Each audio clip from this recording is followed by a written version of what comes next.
Hello, everyone, and thank you for coming to Sandra's Stenography and Shorthand. And tonight I'm going to go ahead and get into this because just slightly tired from work, and I just like to go ahead and get this started so I'm not up all night like I was last night. So take a deep breath. Yep, we're going to go ahead and jump right on in it. And feet flat on the floor, mind is clear, and you're ready to write. And you can write this. I won't be going very fast at all. I want you to aim for accuracy rather than speed on this take. Ready? In five, four, three, two, one.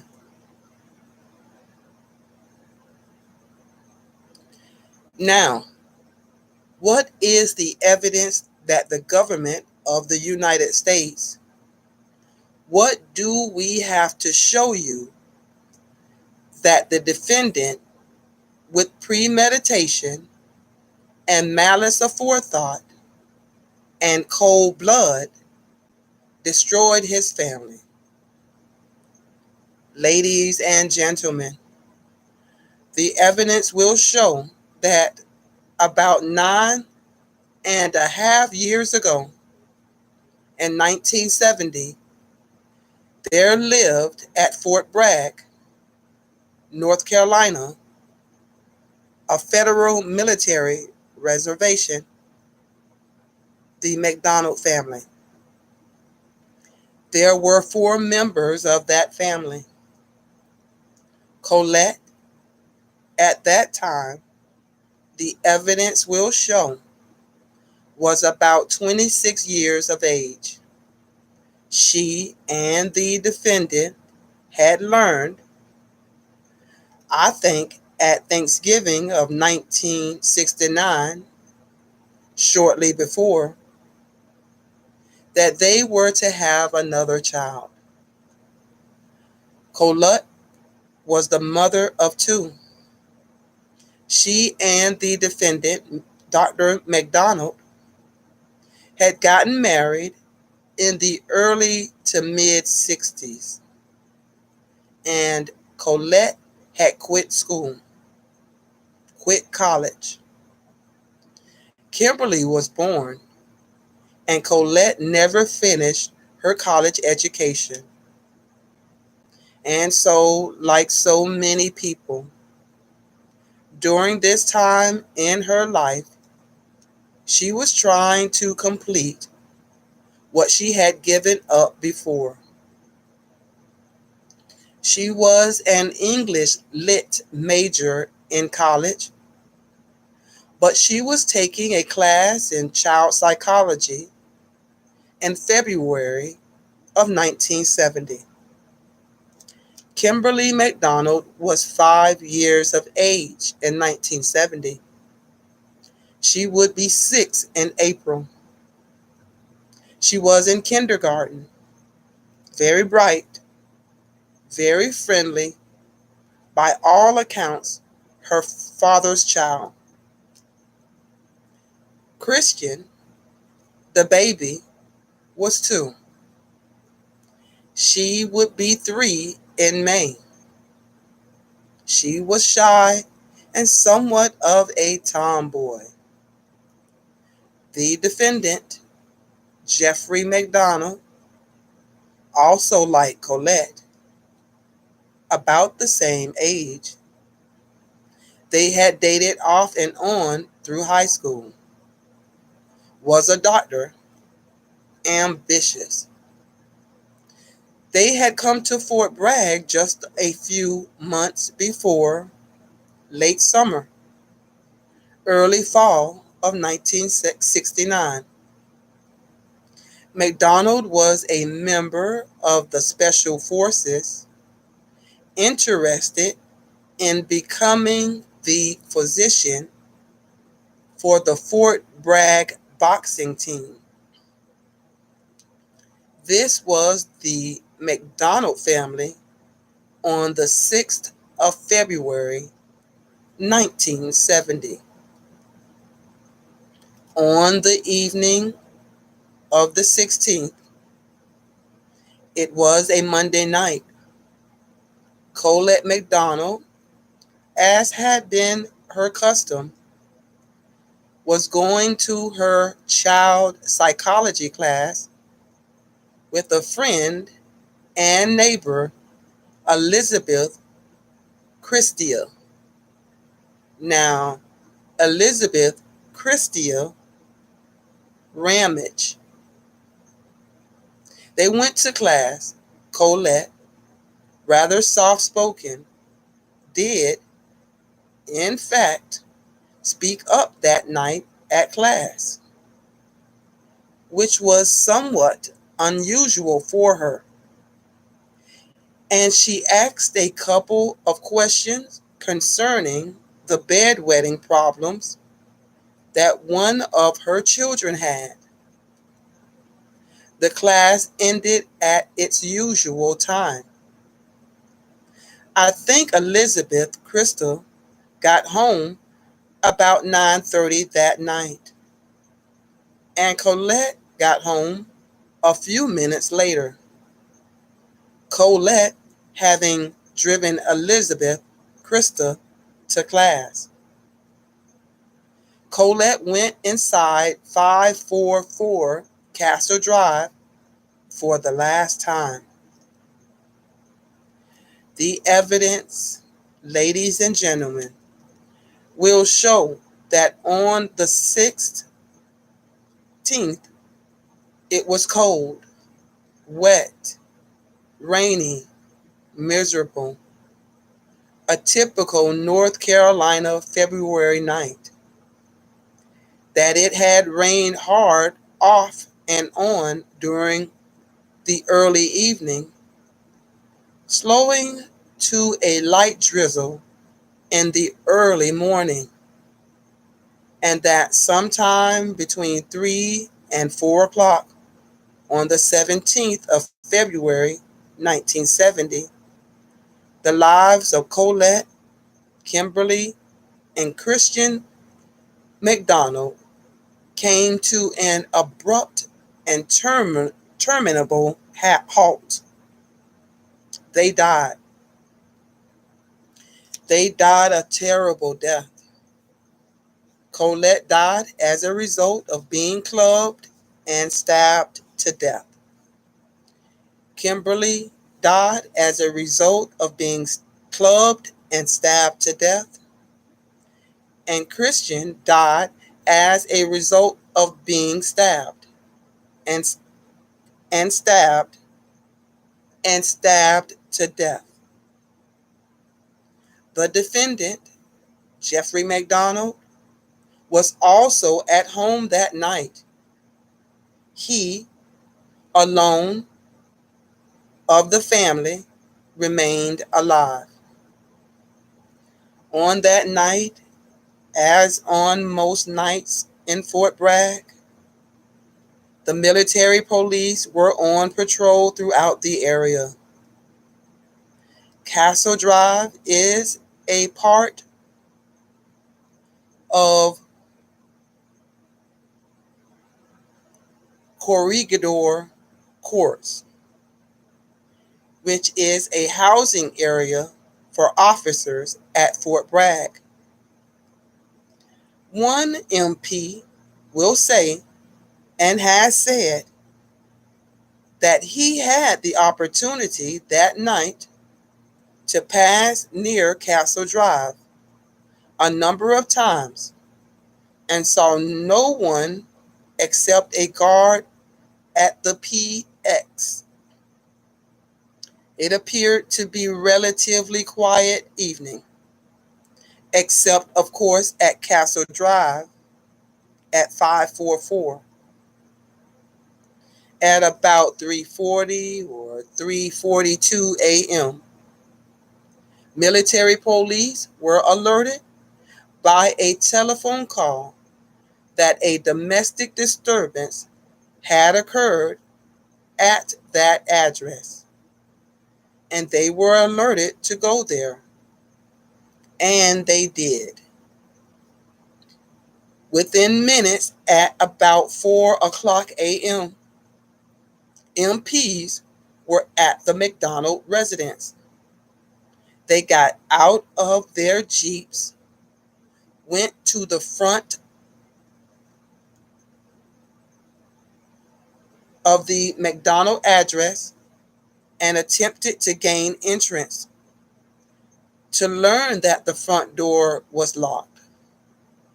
One of them, Richard Tevier, went around the back to see if he could gain entry from the back because he happened to know the area and knew that they had back doors. So he went around the back and he saw that the back door to the MacDonald apartment, the screen door, was closed, but the hardwood back door was open. He went in, first through a darkened utility room, and then into a left master bedroom. When he saw what he saw was two people, a man and a woman. The woman lying on her back near a green chair, dead. A man lying next to her. He knew not at that point what condition he was in. Tavir immediately left the apartment, ran outside, ran around the back and said, "Call Womack as soon as possible." Womack being the Army General Hospital. Other MPs came around to the back and followed him in. They did not know at that point what else they would find. They did not know whether there were intruders in the house. They did not know whether anyone else had been killed. Then Tavir walked down the hallway after he left the master bedroom to see if he saw anyone. A hall and bathroom light was on, and a kitchen light also was on. He did not see, at that point, anyone else. He came back to the master bedroom. At this point, another MP, Kenneth Micah, had seen the male. He was the defendant, Jeffrey MacDonald, on the floor and recognized that he was alive. He then requested of the MPs some assistance. Micah gave the defendant mouth-to-mouth resuscitation. He gave it to the defendant about 3 times. The first time, it only lasted about a minute or so. The defendant on the floor attempted to resist the mouth-to-mouth resuscitation and said to the MPs, "Check my kids. Look what they've done to my wife." So Tavir, for the first time, realizing that there might be other people in the apartment, went down the hallway, went into the front bedroom facing the street, which was where Kimberly slept, walked in 2 or 3 steps, and saw in the bed a little girl obviously dead. He went directly across the hall. He did not go into the other bedroom at that point because he could see from the doorway another little girl, obviously dead, with a pool of blood on the floor. She was laying on her side. Tavir went back to the master bedroom Micah had been giving the defendant mouth-to-mouth resuscitation, and the question was asked, "Who has done this to you?" The defendant responded, quote, "4 people," close quote. He knew of 4 intruders, hippies, a woman carrying a candle, and 3 males. Also that night, at about the same time the MPs got there, or shortly before, a criminal investigation division duty agent, William Ivory, was on duty and heard the radio call. He got up and went to Castle Drive immediately. He alerted other investigators after he got there to come as well. Upon arriving there shortly after 4:00 a.m., he went in through the living room. The living room door had been opened by one of the MPs, and he saw the defendant being wheeled out and carried out on a stretcher. He did not know who he was at that point. He immediately went through the house and saw the 3 people dead, and noted that there was an MP standing guard at both the front and the back of the house. For the next 4 hours, 4:00 until 8:00, the processing of that crime scene took place. Notes were taken, and photographs of every conceivable thing would be made, and body outlines of Colette and Kimberly and Christian would be drawn.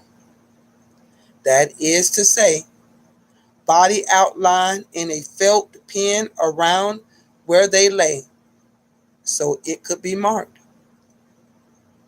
In a short time, maybe 5 or 6:00 that morning, Agent Bob Shaw observed and collected 4 items. In the master bedroom near the dresser, a paring knife. Outside, near the house, 3 items: a piece of wood, a club, and another paring knife with the words, quote, "Old Hickory," close quote, written on it, and an ice pick. Ladies and gentlemen, with respect to these 4 items, the government of the United States will offer evidence and prove to you: 1. That the club of which I speak came from the MacDonald house and was the murder weapon, or one of the murder weapons that was used to attack Kimberly and Colette MacDonald. 2. The ice pick could have been the weapon that killed Christian MacDonald and Colette MacDonald, or at least put the wounds in their bodies, assisting in killing them. That the MacDonald family had ice picks or an ice pick. 3.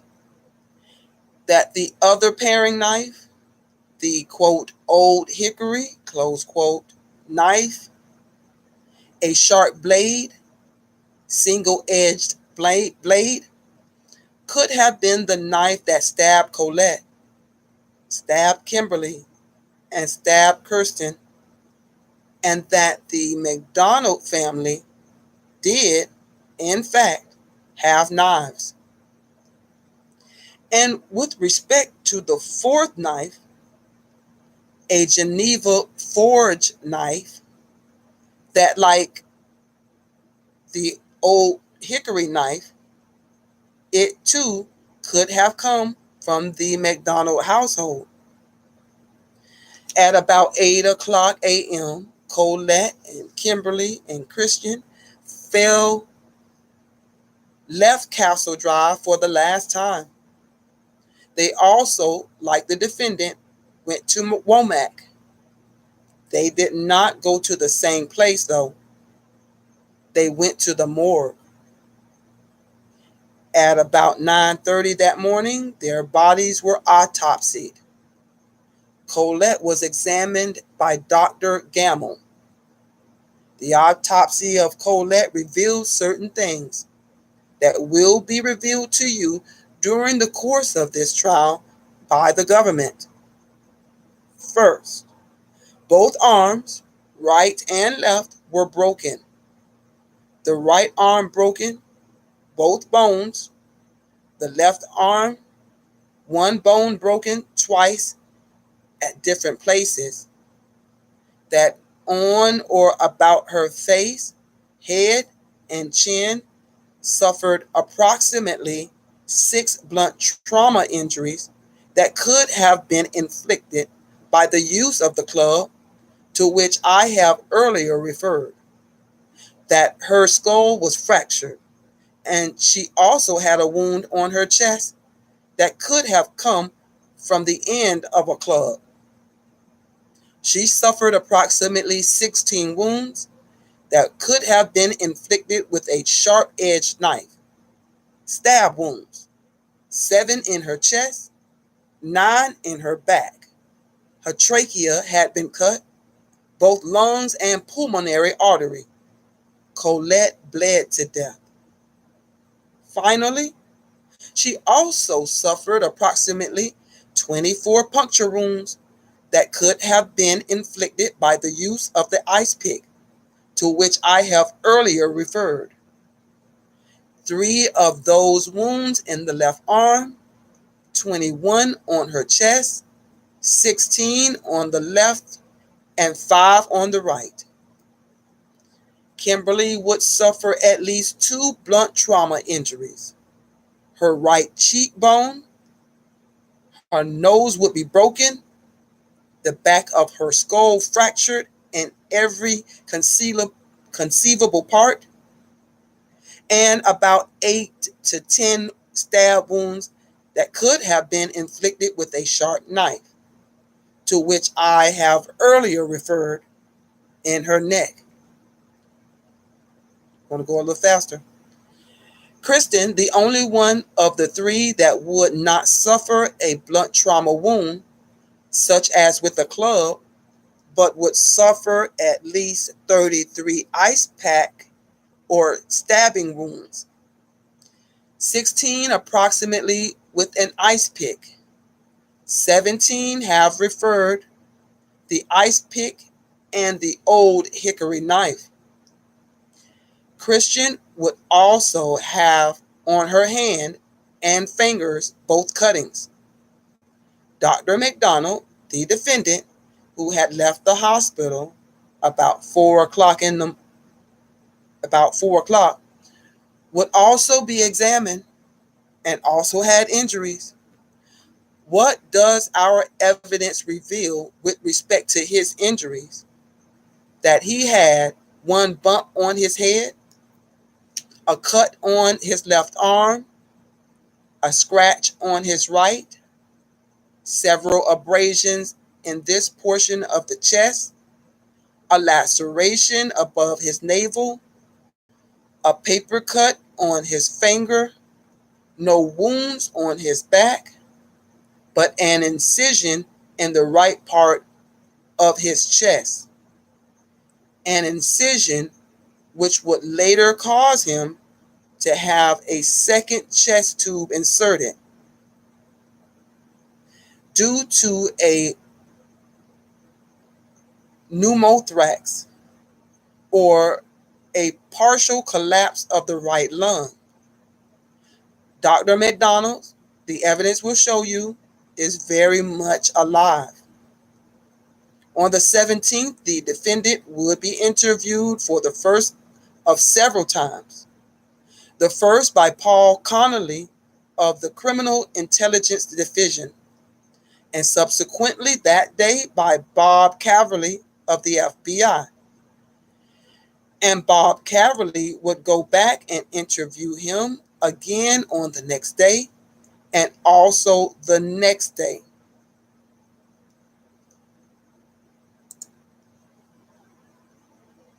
All right, that's pretty much about a good solid 20 minutes of writing. Sorry I didn't do this at any particular speed, but I'm thinking about going ahead and marking this off for speed and then going ahead and dictating it to you. But that will be for another day. So I thank you all for joining me, even though I'm live and no one is here. I still thank you. Maybe later on you'll get a chance to practice this material. Hope I didn't go too fast, but I did speed it up at the end for those people who can write a little faster. Don't want to keep it at the same pace because that's not fair to the people that can write this a little faster. Let me see. There was one word in here that's new, like pneumonia. Instead of, it's pneumothorax.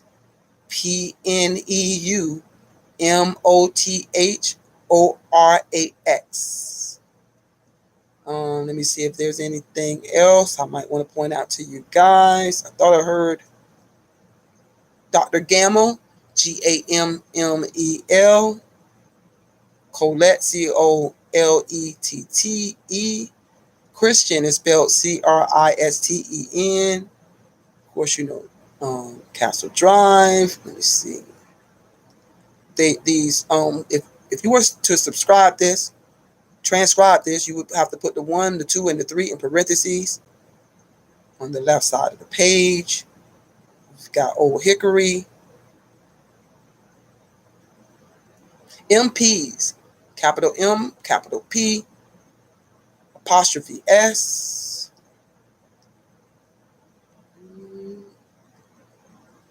MacDonald, of course, is spelled MacDonald.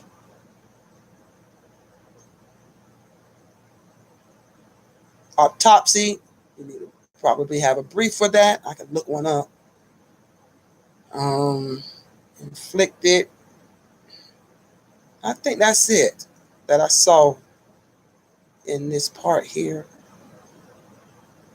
All right, so anyway, we'll go ahead and call it a night. Thank you so much for joining me. Hope you watch this later. And you guys have a great evening and a great day tomorrow as well. Thank you so much. And bye-bye.